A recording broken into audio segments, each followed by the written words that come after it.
Buenos días. El día de hoy nos va a tocar valorar la clase de evaluación neurológica en edad pediátrica. Yo soy la doctora Adriana Carlota Cantú Salinas y soy neurólogo pediatra, así que empezaremos con lo que es la introducción de este tema. Vamos a verlo así. Uno de los datos más importantes en relación a lo que es la evaluación neurológica en edad pediátrica son la evolución. Ha evolucionado tanto el sistema, lo que es la evolución neurológica, la plasticidad cerebral, que vamos a ver más adelante en unas imágenes, en donde es muy importante nosotros como médicos valorar lo que es la historia clínica, ver los antecedentes heredofamiliares. Conocemos que durante el primer trimestre, que donde da formación del tubo neural y la tubulización, canalización, cordonización del sistema nervioso, puede haber situaciones que afecten de manera importante esto. Entre esos datos tenemos lo que es el manejo del uso de valproato de magnesio, lo que es el uso de vitamina A, aunque sea en cremas, el uso de sulfas como el trimetoprim o un periodo durante ese tiempo, sobre todo entre los 20 y 30 días de gestación, en donde tengamos un cuadro de hipertermia. Todo esto nos puede alterar el cierre o fusión del tubo neural, reconociendo y sabiendo que México es el segundo país después de Inglaterra en donde tenemos una alta incidencia de defecto de tubo neural. Una de las drogas que también podemos tener alguna situación asociada a lesiones importantes, sobre todo vasculares, serían las drogas derivadas de la familia de la cocaína, heroína, etcétera, las cuales nos van a dar fragilidad de la vasa vasorum y nos puede dar hemorragias perinatales que luego nos van a dar consecuencias posteriores. Otras son los traumatismos obstétricos con lesiones del plexo braquial, los problemas también asociados a productos que tuvieron una manipulación o un uso de biología de la reproducción, lo que es la situación de embriones congelados, etcétera, que en un momento dado tenemos que darles un seguimiento de forma importante para que no batalle. También como hemos disminuido la mortalidad de los prematuros, esto nos ha dado un aumento de ese grupo de pacientes que nos pueden dar datos de hipoxia e isquemia perinatal, asimismo como la prematurez extrema y la reincidencia actualmente de las neuroinfecciones perinatales de la familia del Storch.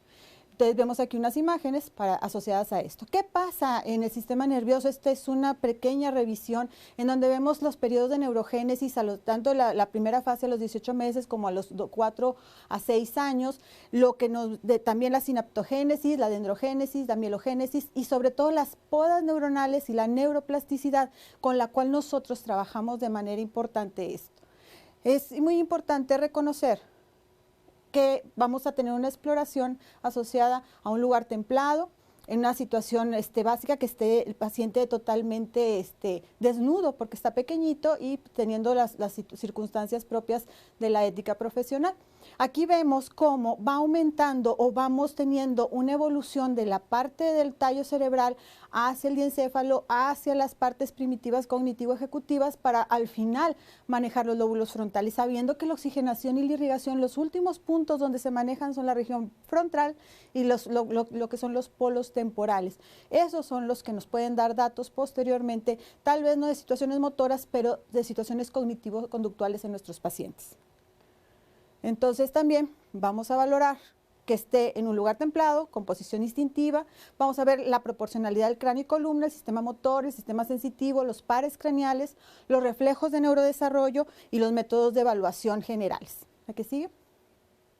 Aquí vemos, por ejemplo, varios casos. Una de las situaciones es que, recordando que la misma capa que maneja la piel es la misma de lo que es la corteza del sistema nervioso, entonces vemos que lesiones en la piel nos pueden dar lesiones a nivel del sistema nervioso y de ellos tenemos varios ejemplos, como la esclerosis tuberosa, en donde vemos las lesiones en la piel que aparecen, por ejemplo, en un momento dado un acné invertido y en realidad es una esclerosis tuberosa con una lesión en el 9q34 o los dos tipos de neurofibromatosis, tanto el 1 que está en el cromosoma 17, como el 2, que está en el cromosoma 22. ¿Qué es importante aquí? Que, por ejemplo, la neurofibromatosis, con todas las lesiones, los fibromas, los nódulos de Lisch, las manchas de café con leche, tienen la situación que si es tipo 1, vamos a estar al pendiente de que no se produzca un glioma de nervio óptico, como en el caso que tenemos en la imagen de resonancia, y en la tipo 2, que no nos dé una situación como un schwannoma del acústico.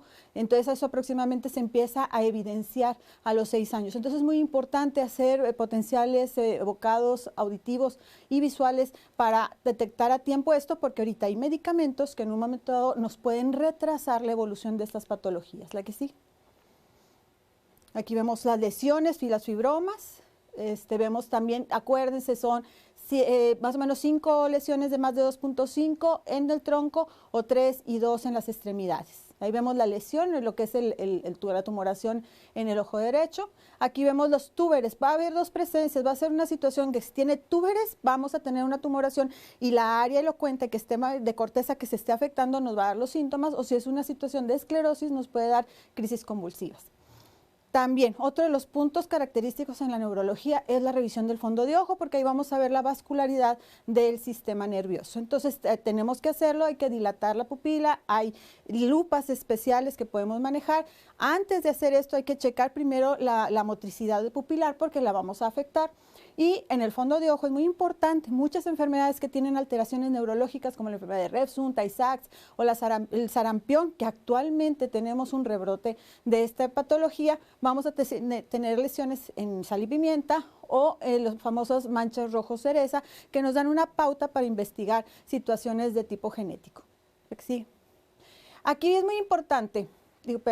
Vamos a ver las situaciones de cómo evaluar o cuáles son los puntos de evaluación que nosotros tenemos en relación a lo que es el sistema nervioso. En el Apgar, el punto más importante neurológico es el tono muscular, es la actividad que va a tener, es lo primero que se pierde, y eso nos está diciendo que la corteza está sufriendo, que el sistema nervioso tuvo un pequeño dato de hipoxia que nosotros vamos a ir revelando. Más sin embargo, siempre la prioridad va a ser la supervivencia del paciente, y en el capurro tenemos dos puntos. Es el punto de caída de la cabeza en gota y el otro es el signo de la bufanda. De estos dos, el que se afecta por situaciones perinatales como una doble o triple circular de cordón es lo que es la cabeza en gota, que de todas maneras tiene que sostenerla. Más sin embargo, la que sí, en un momento dado, nos da la pauta de que estamos teniendo un problema de asfixia es lo que es el dato de la bufanda, que es la pérdida de tono, en donde en el prematuro, en el hipóxico, el codo va a pasar más allá de la línea media, y eso nos está definiendo que por un momento dado tenemos una pérdida de tono, alteración de la base cerebral, que nos va a dar a posteriori más lesiones neurológicas. La que sigue. Aquí vemos nada más una representación rápida de qué lesiones o manchas nos pueden dar una característica asociada. Por ejemplo, si tenemos una lesión en una plasia cutis de la línea media, hay que pensar que ahí inmediatamente tenemos el seno longitudinal venoso y nos puede dar un riesgo de ruptura, por eso hay que vigilar. La hipopigmentación de las líneas de Blaschko, hay que pensar en una hipomelanosis de hito, un angioma o seno dérmico como lo tenemos ahí, hay que pensar en espina bífida, con ello que puede estar la médula anclada y que no haya ascendido lo que es el sistema nervioso, sobre todo la área del cerebelo. Las manchas café con leche, el patrón reticular, que es el síndrome asociado a la megalencefalia y malformación capilar, eso ellos no deben de tener ahí nevus reticularis. El neuroacrónimo o en hoja de fresno confeti, que está asociado a la esclerosis tuberosa que ya vimos en las imágenes anteriores. Un nevo melanocítico congénito, hay que checar que no estemos teniendo la presencia de un melanoma o de melanosis asociada a esto con crisis convulsivas, o incontinencia pigmenti, que nos da trastorno de cognición, espasticidad y crisis convulsivas. La que sigue. También tenemos, por ejemplo, las manchas de vinoporto en una de las ramas del trigémino, que esto es asociado al síndrome de Sturge-Weber, o si esto mismo está en las extremidades, podemos tener asociado una polineuropatía y esto se transforma en el síndrome de Klippert-Trenaunay. Entonces vemos también que así como tenemos las lesiones maculares, ahí en lo que es la corteza vamos a tener un sufrimiento vascular de las áreas. ¿Qué sigue? Aquí vemos una mancha en B1, lo que nos puede ocurrir en lo que es la área cortical. Y acá en las extremidades, pues la secuencia en donde estamos teniendo la polineuropatía subyacente asociada a esto. Para tener ¿cómo se dice? Una recapitulación, tenemos las manchas café con leche de la neurofibromatosis, la heterocromia de Van der Burg, la ataxia telangiectasia, que está asociada a lesiones en las alas de la nariz, que esto equivale a lesiones en los lóbulos cerebelosos, y los adenomas sebáceos que habíamos comentado, que a veces se confunden en un momento dado con situaciones de tipo dermatológico. En el aspecto de parecer una forma de acné invertido, entonces siempre hay que pensar si esto está asociado a algún otro dato neurológico focal que mejor se refiere a neurología. ¿A qué sigue? Aquí tenemos las lesiones, lo que es la diferencia de heterocromia con desarrollo de ese hemicuerpo y la ataxia telangiectasia. La que sigue. Siempre es importante, y lo más básico es la proporción o la proporcionalidad del desarrollo del cerebro y las características con las cuales nos pueden afectar. Vamos a ver tamaño, forma, fontanelas y suturas. Y aquí vemos varias formas o estructuras que también vamos a ver en otra imagen, como cierre prematuro de alguna de las suturas, como la oxicefalia, la plagiocefalia, trigonocefalia, escafocefalia y acrocefalia. La que sigue. Es importante que al nacimiento básicamente se debe hacer una medición de la talla del producto, eso lo vamos a dividir a la mitad más 10 centímetros. Entonces usualmente un recién nacido humano mide 50 centímetros más menos 2. Entonces con la proporcionalidad de 50, tomándola como una X, va a ser la mitad 25 más 10, 35 con una desviación estándar de 1 centímetro más o menos. Esa es la proporcionalidad. Sobre esa cantidad, que técnicamente en este caso X serían 35, los primeros 3 meses crecerá 2 centímetros, los siguientes 3 meses 1 centímetro y de 6 a 12 meses 0.5. Esto asociado a cómo va aumentando el peso del cerebro. A los 6 meses ya es el 50% de un adulto, a los 12 el 60% y a los 18 ya es el 75%. Otra manera de que nosotros pudiéramos manejarlo sería el índice de Miller, que es la división de la talla, como comentábamos, sobre el perímetro cefálico, y la proporción es de 1.5. Así que 1.4 o menos sería macrocefalia y 1.6 o más sería microcefalia. ¿Sigue? Aquí vemos que hay una desfase de 0.250 gramos y del perímetro cefálico en 0.25. Entonces aquí tenemos la curva de crecimiento, y lo importante es que siga la proporcionalidad de esto. Para esto tenemos varias formas, que sería una mesocefalia, que es un cráneo normal con un índice de 75-80, una braquicefalia, que es uno corto, que es de 80 o más, o una dolicocefalia de cráneo largo con un índice de 75 o menos, como en la imagen que tenemos a la derecha. ¿Sigue?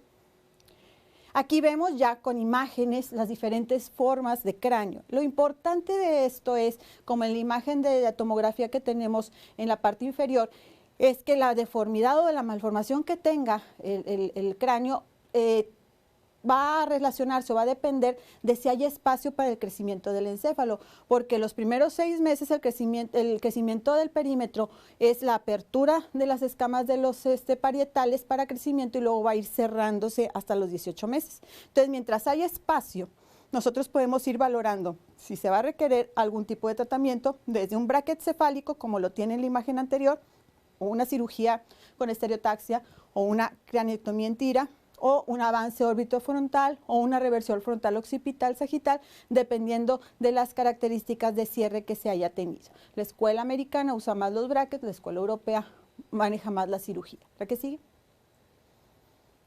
Ahí está la trigonocefalia, forma triangular, la braquicefalia, que está aplanada con crecimiento lateral, o sagital, plagiocefalia, dolicocefalia, la escafocefalia y la acrocefalia. Son las características propias de este. Asimismo, vemos en las imágenes cuáles son las macrocefalias. La macrocefalia puede ser armónica, puede ser un aumento del eje biparietal o puede ser unilateral. Si es armónica es la hidrocefalia, si es biparietal puede ser un hematoma subdural, o si es unilateral un quiste aracnoideo, como en las imágenes.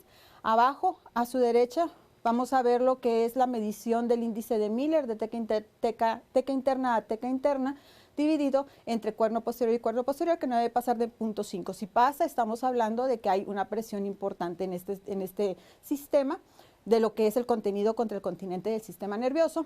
En la imagen superior del lado derecho vamos a ver un paciente que tuvo un aumento de presión, una macrocefalia, dependencia de una hidrocefalia obstructiva antes de los 6 meses de vida, y la imagen de abajo es una posterior a su cierre, al cierre fontanelar, y entonces hace presión sobre los colículos superiores, y eso hace que no tengamos una mirada conjugada efectiva hacia arriba, lo cual nos da el fenómeno signo de Pareto o ojos en sol naciente. La que sigue. Ahí tenemos la imagen antes de 6 meses, el signo de sol naciente, y otro pequeñito que tenemos con antes de 6 meses. Vemos que podemos tener, y más adelante vamos a ver, podemos tener una hidranencefalia. ¿La que sigue? Si es microcefalia, vamos a ver que puede ser armónica, unilateral, irregular, puede ser congénita o de otras características. La causa número 1 es una atrofia cerebral. La unilateral es una hemiatrofia cerebral lateral, una porencefalia, y si es irregular puede ser una craneosinostosis. Ahora, de las congénitas tenemos desde Cornelia de Lange, el síndrome de Down, síndrome de Edwards, y de los otros tenemos el equipo del Storch, que es muy importante revisarlo de manera perinatal, la fenicetonuria, radiaciones, lo que es la encefalopatía hipóxico-isquémica asociada o craneosinostosis. Cualquiera de esas situaciones nos puede manejar esto. ¿La que sigue? Ya teniendo esto, ya tenemos las medidas, la evolución, vamos a ver la función de las fontanelas. Tenemos 4 formas de fontanelas, que la bregmática, que es la primera, la más grande, y la última en cerrar, que su diámetro más grande es a los 6 meses, mide 2.4 centímetros, es diamantada y cierra a los 18 meses. La lamboidea es de 1 centímetro, es triangular y su cierre es a las 8 semanas. Y las metópicas, que son 2, igual que las mendozas, las metópicas cierran entre 6 y 8 semanas y las mendozas de 4 a 6 semanas. Estas últimas 2 hacen un fenómeno de bisagra para poder que vaya creciendo el contenido encefálico, para posteriormente sellar la parte occipital y que la región frontal, que es la que se va a desarrollar al final, tenga oportunidad de cierre hasta los 18 meses, la que sigue.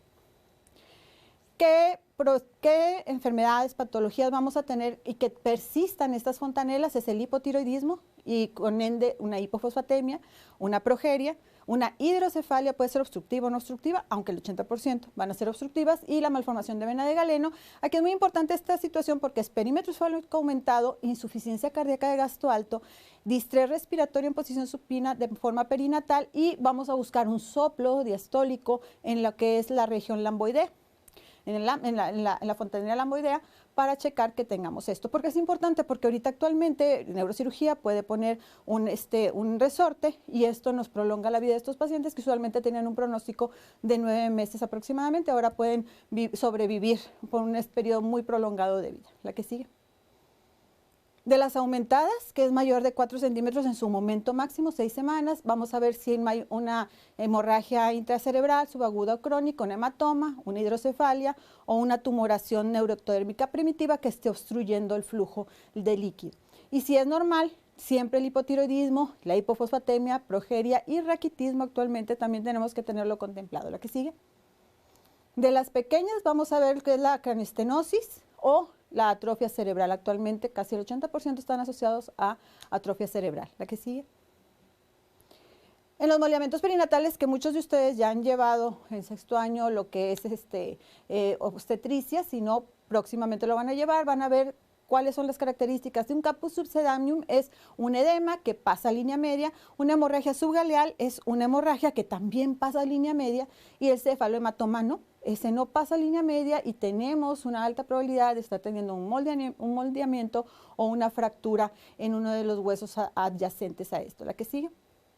Aquí vemos cómo un cefalohematoma no pasa a línea media en la imagen de arriba, con un hematoma en el vidrio del reloj, y el caput succedaneum, que nada más es el moldeamiento que conforme pasan las horas se va reabsorbiendo.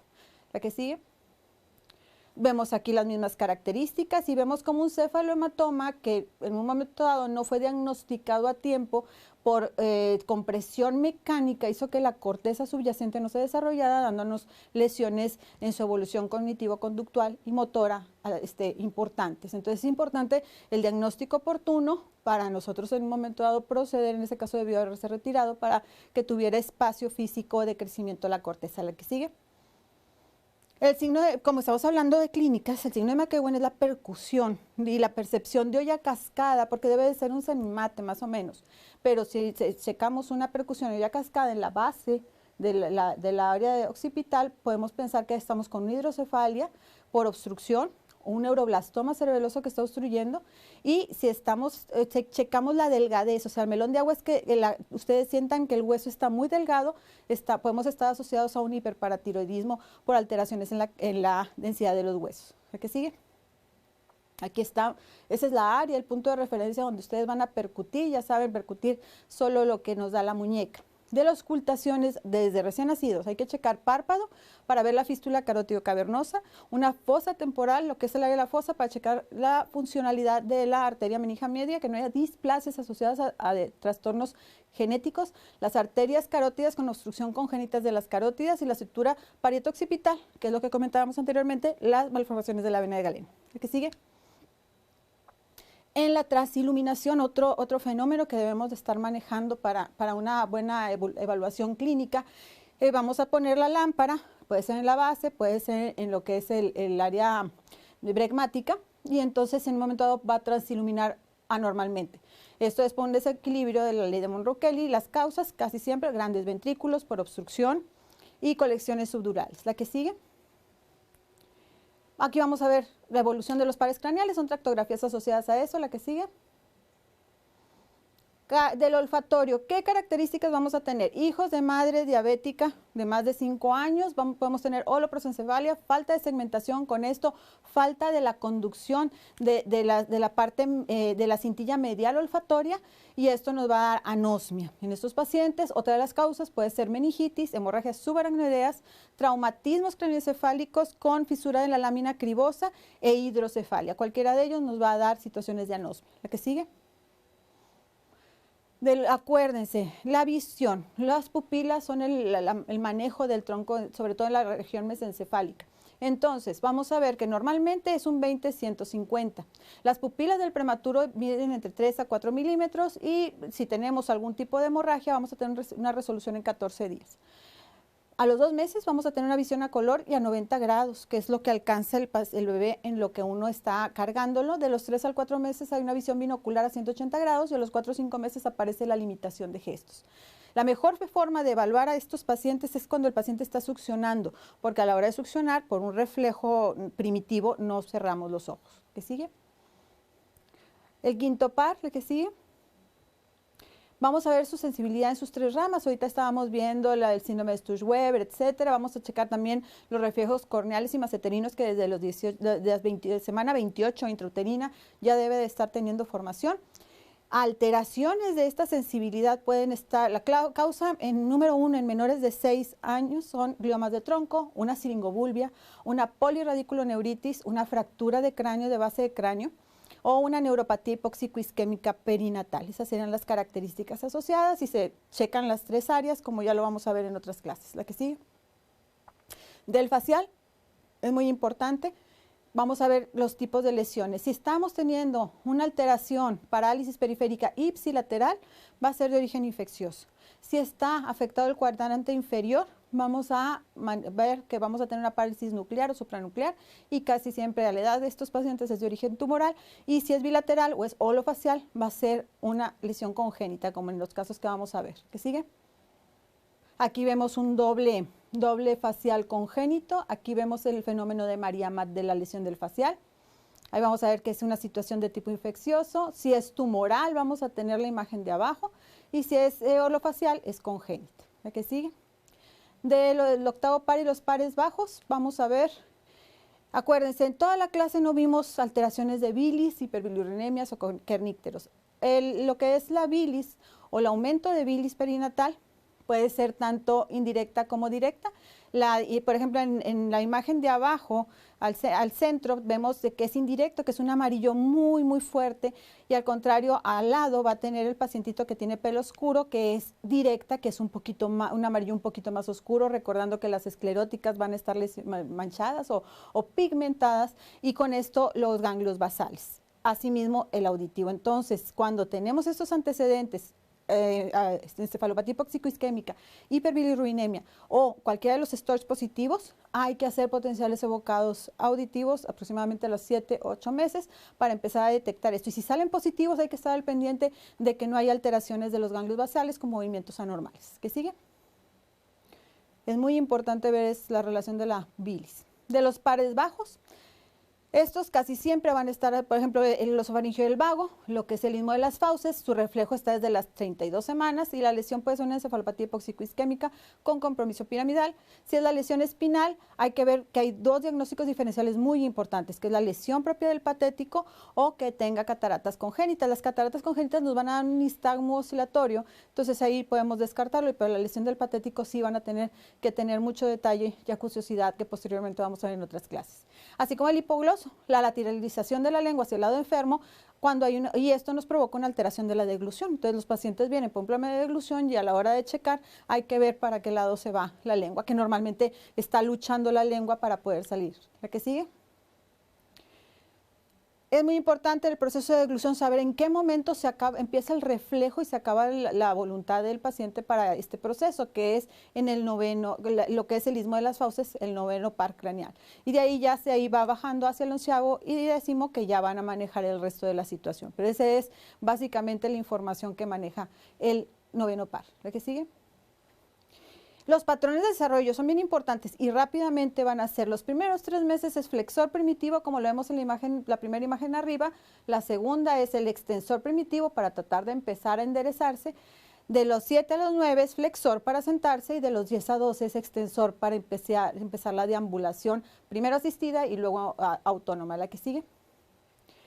Entonces tenemos los reflejos básicos o primitivos, que estos se acaban aproximadamente a los entre los 2 y 4 meses, que es el reflejo tónico del cuello, el reflejo de prensión, el reflejo de la marcha cuando ya no tenemos el punto de gravedad de la cabeza, porque la cabeza pesa mucho, y el reflejo de gateo. La persistencia de estos, más allá de la edad en que se deben de eliminar, es una lesión piramidal del sistema nervioso, pues asociada usualmente a parálisis cerebral. La que sigue. Aquí vemos, si un niño de término, aproximadamente 38, 40 semanas, nace, vamos a empezar a valorar rápidamente. Los meses pares son desarrollo motor grueso, los meses nones son desarrollo motor fino.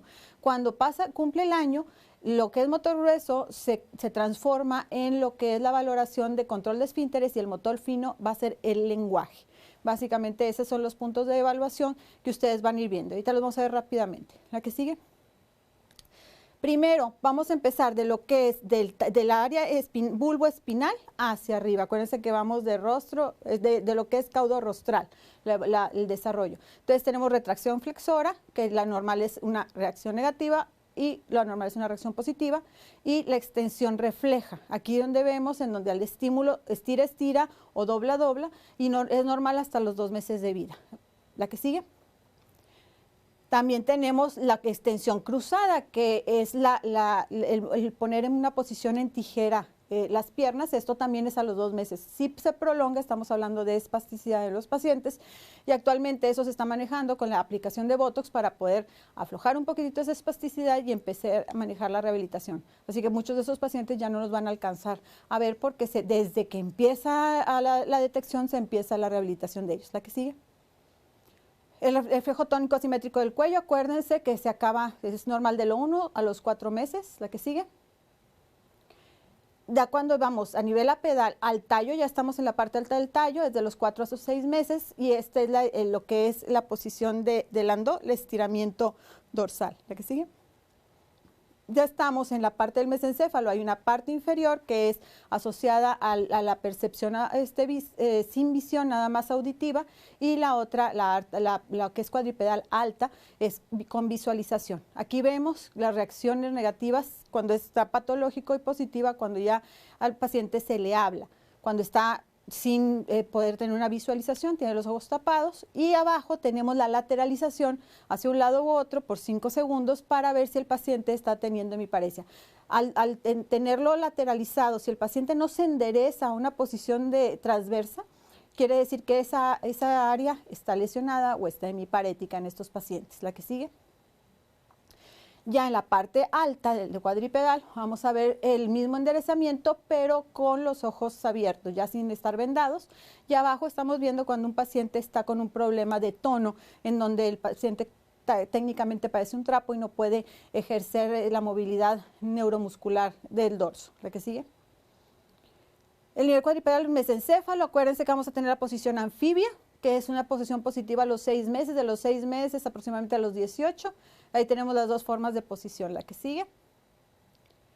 Ya de ahí ya comentamos que nos sentamos, gateamos, caminamos, y luego vamos a los 15 meses, vamos a poder tocar con el dorso del pie la sensibilidad de una obstrucción, y la otra pierna va a elevarse para eliminar eso y continuar la deambulación. O sea, casi siempre le toca lo que es la cama, etcétera, para que nosotros podamos hacer el estímulo y que el paciente continúe su deambulación. ¿La que sigue? Aquí vemos los reflejos básicos, que es el moro, el andó y el paracaídas. El moro y el andó se acaban a los aproximadamente 4 meses, y el paracaídas empieza a los 6 para continuar para poder tener una defensa del macizo craneofacial. ¿La que sigue? Aquí vemos lo mismo, lo que comentábamos del moro, empieza primero en los brazos, luego en las piernas, al hacer oposición el pulgar, a los 5 meses es cuando se debe de retirar. Si persiste, estamos hablando de una lesión de tipo piramidal. ¿La que sigue? El reflejo del Landau también lo tenemos entre los 6 meses hasta, puede ser 18 meses o 2 años, 6 meses. Usualmente 18 meses, básicamente para fines prácticos. ¿La que sigue? Es a los 6 meses, ya tenemos el reflejo de paracaídas, como comentábamos. ¿La que sigue? Aquí está rápidamente dónde está el punto de inflexión de la modificación de esos pacientes entre los 0 y 4 meses. Entre los 4 y 5 están todavía moro, galán, presión plantar y enderezamiento. Y a los 5, empezando la presión palmar, estamos dando un brinco en la evaluación de esto. ¿La que sigue? Aquí también hay que valorar si estamos teniendo una debilidad de tipo periférico o neurológico o central. Recordando, cuando tenemos una debilidad en la punta de las extremidades, estamos hablando de neuropatías. Cuando estamos viendo que hay una debilidad, no de las puntas de las extremidades, sino de las grandes articulaciones de la cadera y los hombros, estamos hablando de situaciones miopáticas. ¿La que sigue? Aquí vemos las formas del niño hipotónico, cómo cae, cómo comentábamos que podía tener la caída de cabeza, cómo cuando lo ponemos en posición ventral no puede enderezarse, como veíamos en otras imágenes, y la boquita hipotónica, como si fuera boquita de pescado, o la posición en rana, como el bebito que tenemos allá arriba, y la causa número 1 es problemas neuromusculares, la causa número 2 metabólicos, y la última es encefalopatía hipoxicoisquémica. La que sigue. Sabemos que en nuestro medio la escala de desarrollo que más usamos es el Denver, ahorita vamos a ver otras y después vamos a ver desarrollos psicomotores, motores, sensitivos, cognitivos, en los cuales tenemos toda esta playa de que idealmente se puedan dar la oportunidad de ir leyendo mínimo el Alberta, el Bailey, el Peabody, el Milani Comparetti, el Brazelton, aunque idealmente vean todos, chequenlos todos porque cada uno de ellos evalúa un punto de inflexión para que ustedes empiecen la rehabilitación y que la neuroplasticidad funcione en estos pacientes. ¿La que sigue? Estas son todas las escalas, lo que comentaba, está el Denver, pero también es el Gesell, el Scanlon o el Brunet-Lezine, donde ustedes, por ejemplo en Europa, pueden estar viendo el Brunet-Lezine, aquí usualmente usamos el Denver por la cercanía con Estados Unidos. El chiste es que detectemos a tiempo a los pacientes para que empecemos su manejo. ¿La que sigue? Acordarnos nada más que a la hora de checar los reflejos, poner de interfase nuestro dedo para tratar de evitar que tengan alguna lesión en nuestros pacientes, pero desde las 28 semanas ustedes deben de estar checando reflejos, todos los reflejos deben de estar presentes. ¿La que sigue?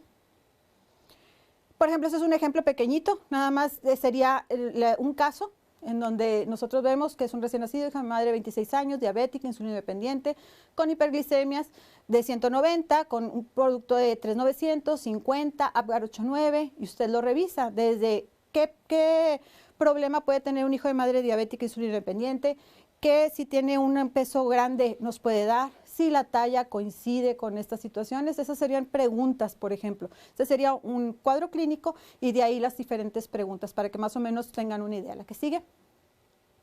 Neonato masculino de 12 horas de vida, hijo de madre de 16 años, que usó cocaína, normogesta, cesárea de urgencia por desprendimiento de placenta. La madre cae en paro, hacen la extracción con 3 circulares de cordón, preso 600, talla 52 y perímetro de 31.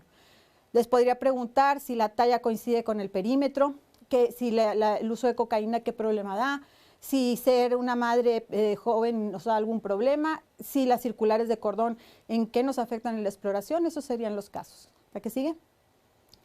Masculino de 38, hijo de madre hipertensa, desprendimiento de placenta, paro del paciente y paro de la madre al momento de extracción, y ven la posición del paciente y vean si está hemiparético, si está con alguna posición anormal, el tipo de boquita, etcétera. Esas serían las características, no nada más para que vean más o menos el tipo de caso clínico que vería. ¿La que sigue? Y pues, a fin de cuentas, sabemos que nada más la pura exploración en medicina nos puede llevar clases y clases, más sin embargo, este paciente alemán es el único niño de sexo masculino que tenía 20 semanas de gestación cuando se generó su nacimiento, y actualmente lo han cuidado y lo han revisado también, que no ha tenido ninguna lesión neurológica. Lo que nos conlleva a decir que si nosotros tenemos una atención temprana, tenemos una secuencia, una estructura de manejo de nuestros pacientes, podemos tener estos casos en donde el paciente se integra socialmente de manera importante. Entonces les agradezco mucho y esperemos vernos pronto.